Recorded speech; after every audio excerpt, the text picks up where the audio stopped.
একদিন হযরত জিবরাইল আলাইহিস সালাতু ওয়াস সালামকে বলে, ও জিবরাইল, আল্লাহ রাব্বুল আলামিন আমার জন্য কোরআনুল কারীমের মধ্যে একটা আয়াত নাযিল করেছেন, ওমা আরসালনাকা ইল্লা রাহমাতাল লিল আলামিন, আমি দুনিয়ার বুকে আপনাকে রহমত স্বরূপ দুনিয়ার বুকে প্রেরণ করেছি।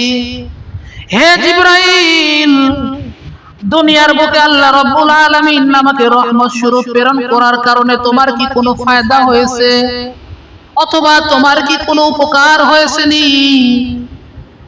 এই সময় হযরত জিবরাইল আলাইহিস সালাতু ওয়াস সালাম পয়গম্বরকে ডাক দিয়ে বলে, ওগো পয়গম্বর, আপনি দুনিয়ার বুকে আসার কারণে আমার অনেক উপকার হয়েছে। তার মধ্যে এক নাম্বার হলো, আমি দুনিয়ার বুকে যখন থেকে এসেছি তখন থেকে আমি দুনিয়ার মানুষের ভালো পরিণতি দেখেছি, খারাপ পরিণতিটাও দেখেছি, শয়তানের ভালো পরিণতিটাও দেখেছি।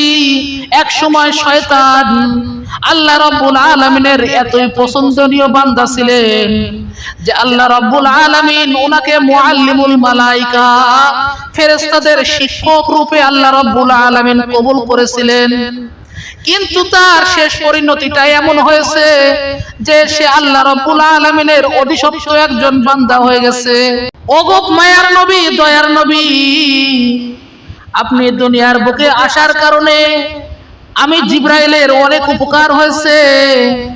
যখন থেকে আমি শয়তানের খারাপ পরিণতিটা দেখলাম, আমি চিন্তা করলাম না জানি আমার সঙ্গে আল্লাহ রাব্বুল আলামিন কেমন আচরণ করবেন, আমার ভালো পরিণতি হবে না খারাপ পরিণতি হবে আমি জানতাম না। এই জন্য সর্বদাই সব সময় ভীত সন্ত্রস্ত থাকতাম। কিন্তু যখন থেকে আপনি দুনিয়ার বুকে আগমন করেছেন, আল্লাহ রাব্বুল আলামিন যখন আপনার উপরে আমার ব্যাপারে আয়াতখানা নাজিল করেছেন, ইন্নাহু লাকাউলু রাসূলিন কারীম ذي قوة عند ذي العرش مكين مطاع ثم أمين। সেদিন থেকে আমি জিবরাইলের ভয় আর ভীত সন্ত্রস্ত থাকা বন্ধ হয়ে গেছে। জোরে বলেন না সুবহান।